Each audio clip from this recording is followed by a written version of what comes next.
Los sistemas lacustres en el mundo funcionan en un delicado equilibrio. Dependen de aguas limpias, especies altamente integradas y ciclos lentos de renovación.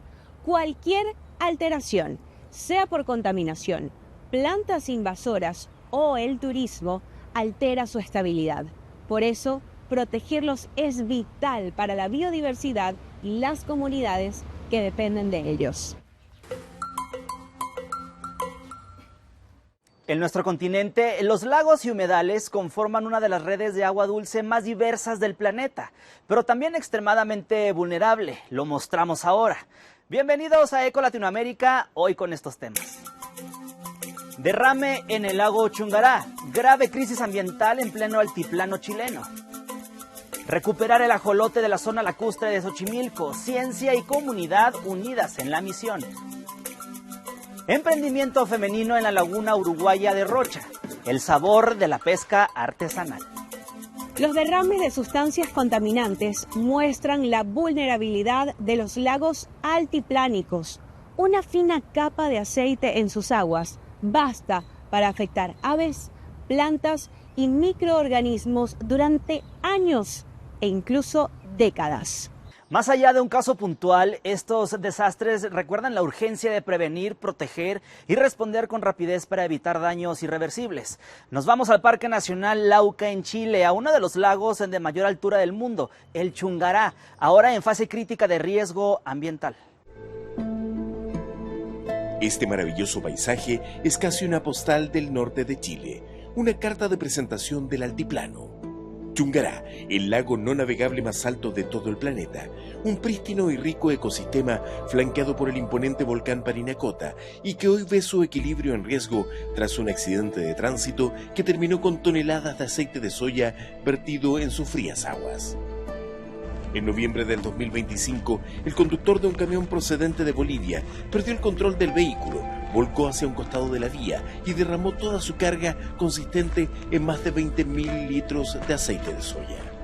Esto afectó aves, afectó vegetación, afectó especies de peces que están en peligro crítico de extinción y también a las comunidades que están acá alrededor, ya que muchas pastorean acá en el bofedal de Malpaso, la comunidad que vive en el sector de Ajata, y también afectó de mala forma al turismo. Estamos en el lago Chungará. Natalia es presidenta de la Fundación Acapacha. Vive en Putre, la comuna más cercana al lago, a unos 45 minutos de viaje. Cuando llegó junto a Sebastián Vidal a la zona, el panorama era dantesco. Fue frustrante, fue súper triste en el sentido de ver también aves que no podían moverse, aves como los cormoranes que no podían secarse, que estaban a la orilla del lago tratando de tener un comportamiento cotidiano, normal, pero ya no pudiendo hacer actividades diarias como alimentación. Muchas aves aparecieron muertas en la orilla. Otras decenas lograron ser rescatadas. Los primeros días, los voluntarios intentaban extraer el aceite superficial con palas y baldes, pero las gélidas temperaturas transformaron esta sustancia viscosa en un verdadero gel que penetró los bofedales. Las aves rescatadas fueron trasladadas a un recinto del Servicio Agrícola y Ganadero para su recuperación, pero casi en su totalidad murieron a los pocos días. La delegada presidencial para la provincia de Parinacota, Olga Testa, recuerda que no fue fácil encontrar una empresa especialista en derrames que pudiera abocarse a la emergencia. Luego de unos días, llegaron a la zona. Nosotros nos abocamos primero a la limpieza. En la limpieza del lago, extraer el aceite, extraer todos los residuos, la tierra que está también con este residuo de aceite de soya, y después ahora CONAF va a ver los profesionales pertinentes para poder accionar dentro del bofedal, ya viendo la flora y fauna que está dentro del perímetro del lago Chungará.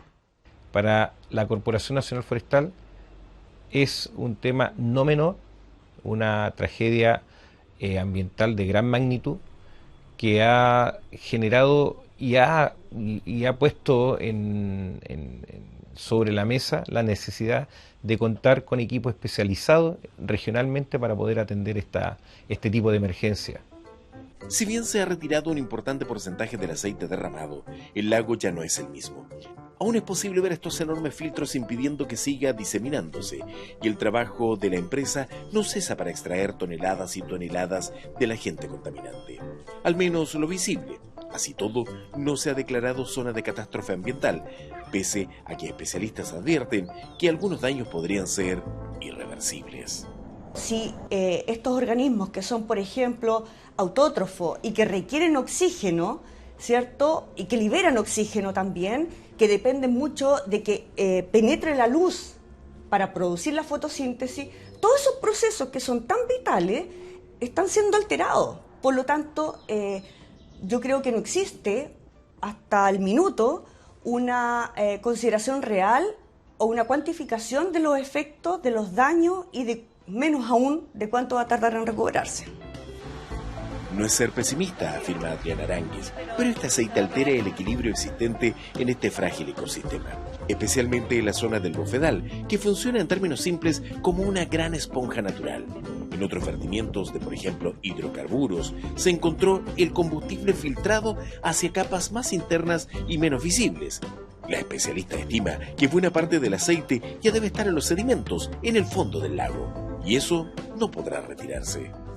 Uno no puede pensar en el agua separada de la atmósfera y separada del sedimento, porque existen interconexiones, hay transferencia de gases, de elementos que permiten que se produzca el alimento, se liberen ciertos iones, etc. Entonces, por lo tanto, si se produce como una capa como de impermeabilización de este sedimento, producto de un asentamiento, de una decantación, digamos, de este aceite, seguramente los procesos que tienen que ver con la interfaz sedimento-agua van a estar alterados. La profesional espera que las precipitaciones en la zona, propias del llamado invierno altiplánico de cada verano, puedan contribuir a la limpieza natural del lago Chungará. Pero que hay un trasfondo no menor: los continuos accidentes en la ruta CH11 que une a Bolivia con el puerto de Arica. En su mayoría se originan por el exceso de velocidad con que circulan los vehículos de carga bolivianos por esta estrecha y serpenteante vía bidireccional. Debido a las exigencias que muchas veces demandan empresas bolivianas a los conductores, a los cuales les pagan por vuelta, muchos de ellos no descansan, ¿ya? Y de subir de cota cero a 5.000 metros prácticamente en 2 horas, a cualquiera les afecta. Mientras tanto, la CONAF ha solicitado instalar reductores de velocidad en la ruta para evitar nuevas tragedias y velar por la seguridad de los habitantes, turistas y principalmente los frágiles ecosistemas del altiplano, como el otrora prístino lago Chungará, que gracias a las labores de limpieza y a sus propios ciclos hídricos espera recuperar su belleza y seguir siendo refugio de miles de aves, peces y anfibios. La zona lacustre del suroriente de la Ciudad de México está muy contaminada, lo que redujo drásticamente la población del ajolote, un anfibio clave en Xochimilco por su papel en el control de plagas. Para protegerlo, la UNAM no solo enseña buenas prácticas agrícolas a los chinamperos e introduce innovaciones sostenibles. La campaña Adopta un ajolote recauda fondos para crear refugios y restaurar los canales. En apenas 3 años, los resultados son evidentes.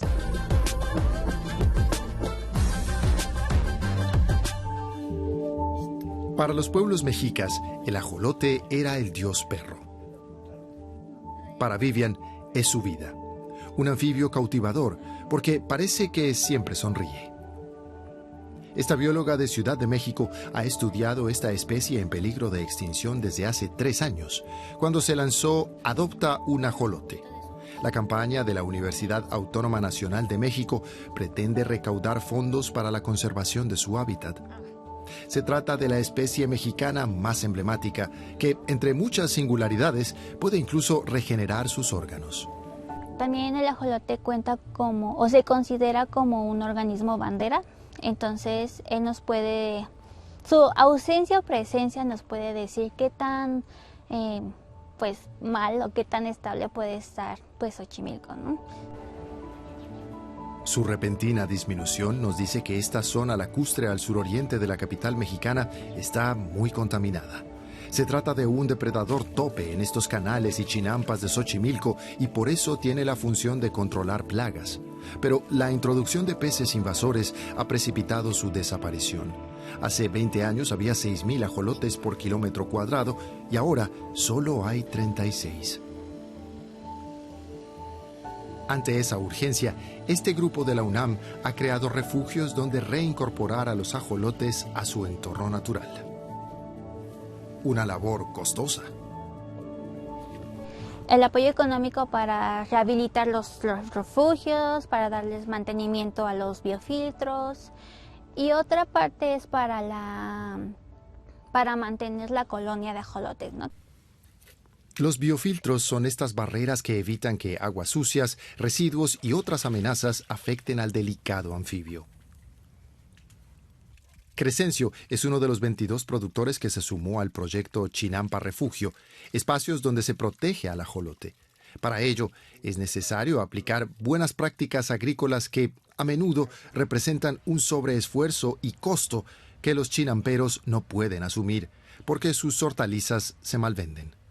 Eso nos ayudan a preparar abonos naturales, ocupar abonos naturales, ni no utilizar pesticidas. En veces es difícil cambiar la mentalidad de cómo se trabaja, de dejar de utilizar agroquímicos. Es que hay compañeros productores que no tienen en dónde vender sus productos o está mal pagado el producto.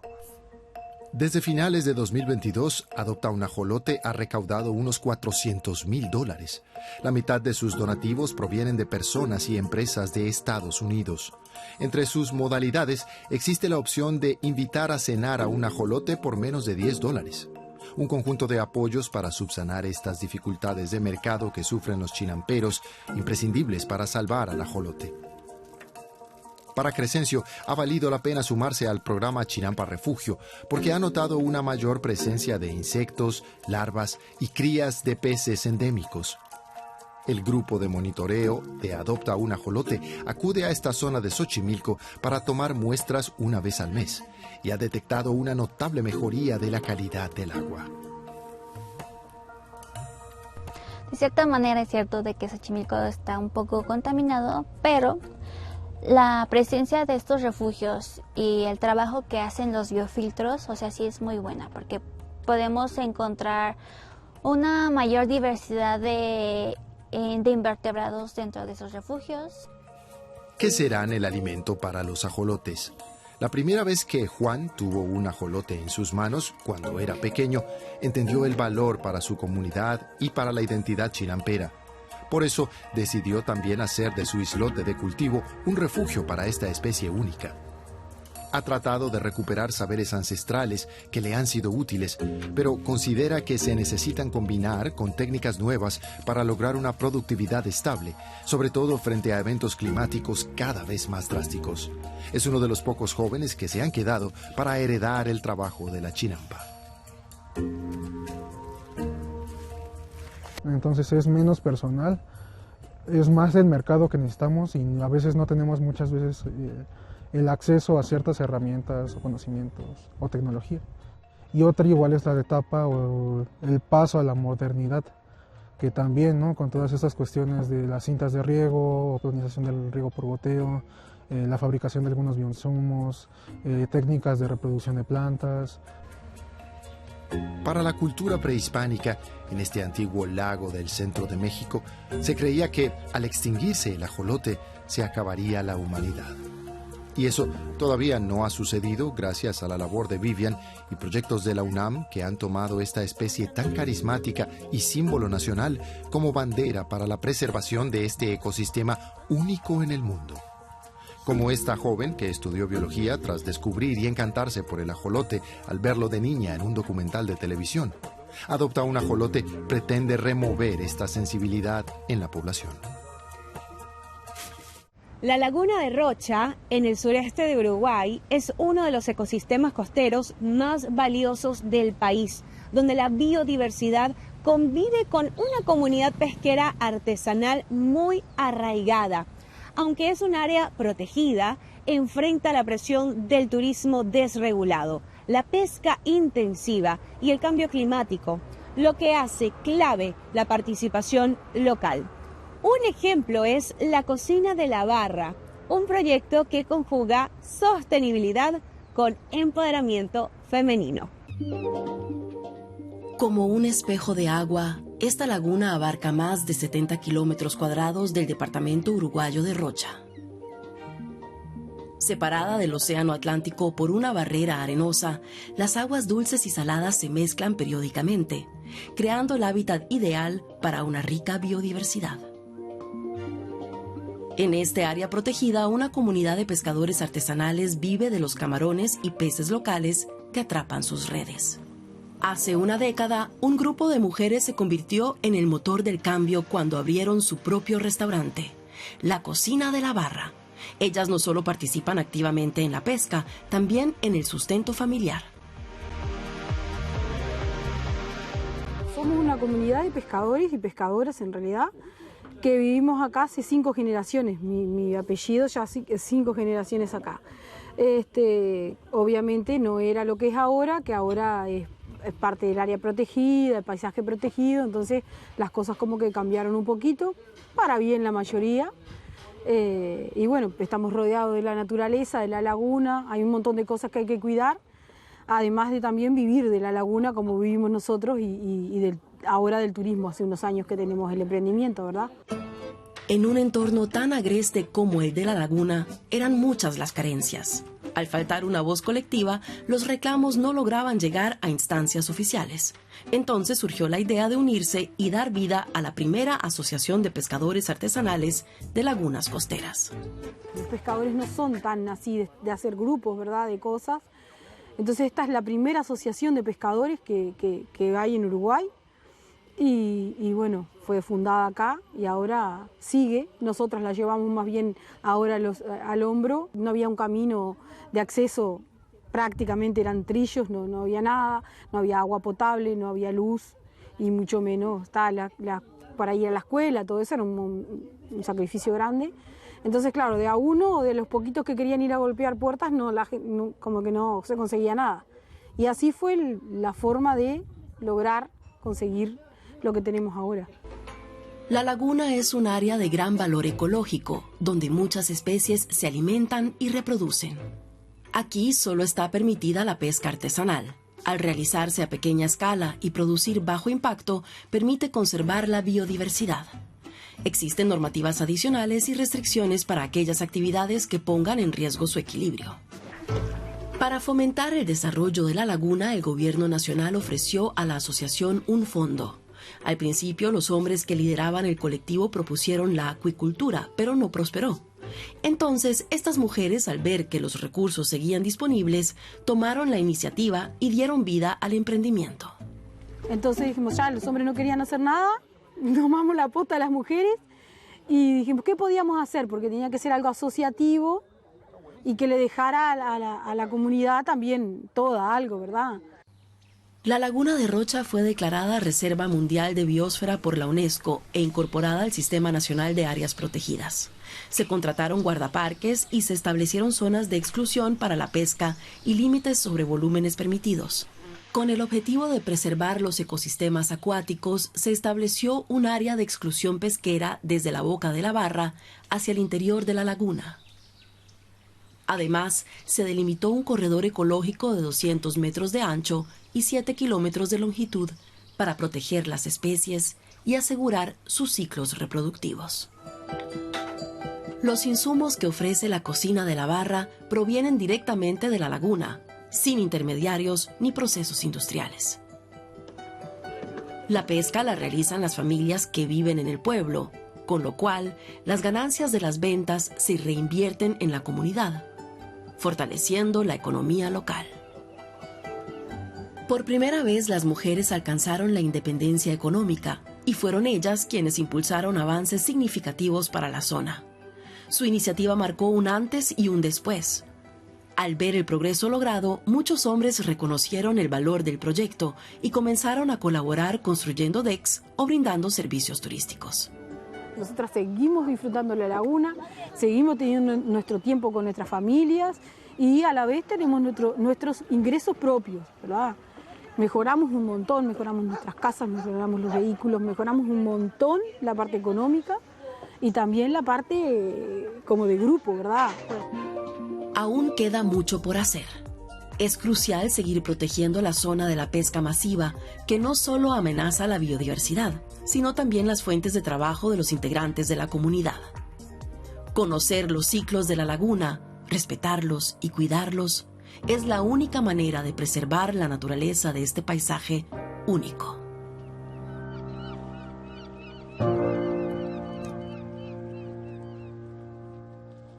Elegante pero devastadora. Así es la planta de lirio acuático, una planta ornamental importada a finales del siglo XIX que hoy infesta innumerables lagos y lagunas de México. En la laguna de Tecocomulco, en el centro del país, una alfombra flotante de lirios impedía la navegación y el acceso a los cultivos. Las comunidades se pusieron manos a la obra y recuperaron peces, la nidificación de aves y el turismo, el principal sustento de la comunidad. No hay peor condena para un agricultor que no poder acceder a sus tierras. Eso le sucedió a don Pancho hace 15 años cuando el lirio acuático tapó muchos de los canales de navegación de la laguna de Tecocomulco en el centro de México. Tuvo que renunciar a sus sembradíos de maíz, frijol y habas para dedicarse a la extracción manual de esta planta invasora. Esta brigada de 16 ribereños realiza a diario limpiezas que han logrado mitigar una plaga que ocupa 1/10 parte de las 1.700 hectáreas de espejo de agua. No es tarea fácil porque gran parte de la planta es agua, lo que multiplica su peso y complica su arrastre. El lirio de aquí se saca y se echa a la parcela de cultivo. Ahí se tiende como si fuera abono y le ayuda a la planta, guarda más humedad, pudre un poco más la tierra y le da mejor vida a la tierra con el lirio. Ese abono natural contribuyó a reducir el uso de fertilizantes químicos que se escurrían hacia la laguna, aumentando los nutrientes pesados en el agua que provocaron la proliferación del lirio. Ese control y manejo fue posible a través del programa de restauración ecológica impulsado en 2021 por el gobierno de Hidalgo. Su coordinadora, Evelyn Terrazas, no duda en ponerse manos a la obra para ayudar a los productores. Se trata de un trabajo a contrarreloj, porque se reproduce velozmente. Dentro de estos manchones pues no permite que los peces o las carpas puedan nadar de forma libre. Entonces lo que hace es que disminuye la cantidad de luz que pasa hacia el fondo, logrando que la temperatura del agua pues sea más alta a la óptima para los peces que aquí habitan. El lirio fue importado a México desde la Amazonía a finales del siglo XIX. La esposa del presidente Porfirio Díaz lo incorporó a los canales capitalinos de Xochimilco como ornamento. Un adorno que 100 años después se ha extendido por 70,000 hectáreas de cuerpos de agua mexicanos. Unos 300 lagos y lagunas del país están infestados por la planta invasora más agresiva, cuyas raíces pueden alcanzar los 2 metros. Desde 2007, cuando algún poblador trajo la maleza exótica, la mortandad de peces impactó mucho a la pesca, el principal ingreso de los 20,000 habitantes alrededor de la laguna de Tecocomulco. Alfredo apenas sacaba escama de sus trampas hasta que hace 2 años se activaron las tareas de limpieza. El lirio extraído y triturado además sirve de alimento para las carpas de las que vive este pescador tradicional. Donde trituran el lirio se almacena mucha carpa, se junta mucha carpa a comer gusanito y todo eso. Sí le sirvió de mucho también. El aumento de peces por la mejora de la calidad del agua permitió la recuperación de las poblaciones de pelícanos, patos, garzas y gallaretas. La ingeniera Evelyn lleva menos de 1 año en el programa de restauración, pero a través de sus binoculares ya ha observado un notable incremento de los 48 tipos de aves, la mitad migratorias, que utilizan esta laguna como lugar de nidificación. Esto significa que muchas aves ocupan la laguna como un sitio donde ponen sus nidos y dejan sus huevos. Esta recuperación de la cadena trófica ha beneficiado finalmente al ser humano. Con abundancia de pájaros para avistar y pescado para comprar, el turismo ha vuelto a su bonanza de antaño, de 100 a 150 visitantes cada fin de semana, que al menos ya pueden pasear por canales que antes estaban taponados por la lámina flotante. El último remanente vivo del sistema lacustre de la cuenca del Valle de México merece todos los esfuerzos para su protección. ¿Te gustaron nuestros reportajes? ¿Tienes ideas o sugerencias? Cuéntanos en nuestras redes sociales. El equipo de Eco Latinoamérica siempre está atento a lo que nos quieras compartir. Y llegamos al final del programa de hoy. Espero lo hayas disfrutado. Nos vemos la próxima semana con más historias y más naturaleza. Cuídense.